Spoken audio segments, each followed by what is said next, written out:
A se splača dati slabe 3 ure več za CX-30, če pa že Mazda 3 tako seksi in pač cenejša? Poglejmo. Če vam širok cestebriček pri Mazdi 3 ni všeč, CX-30 ima ožjega.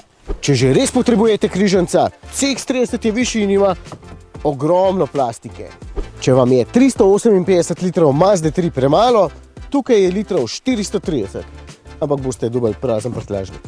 Če vam je trojka preniska, v CX-30 se sedi višje. To je pa to. Če vam nič od tega ni pomembno, potem vzemite Mazdo 3 pa mirna Bosna. No, če pa je, vam pa z veseljem povem, da smo tokrat na test dobili CX-30 z osnovnim bencinskim motorjem.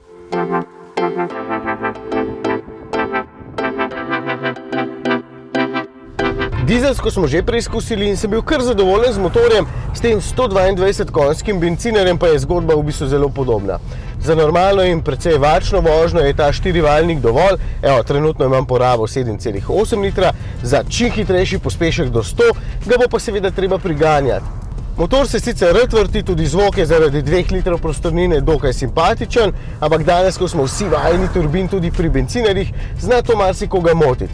Mene ne, me pa moti izklapljanje valjev. Pri okrog 50 km/h, ko izklopi 2 valja, če lepo vozite, se čuti tresljaje na prestavni ročici in pa na stopalki. Ampak bo s tem kakšen deci manjša poraba, zato mi je v bistvu vseeno. Kar se pa vožnje tiče, je pa tole verjetno najbolj suveren križanec v tem razredu. Lega je odlična, G-Vectoring poskrbi, da se avto zelo hitro umiri po zavoju, udobje je dobro tudi s temi 18-palčnimi platišči, skratka, čista petica.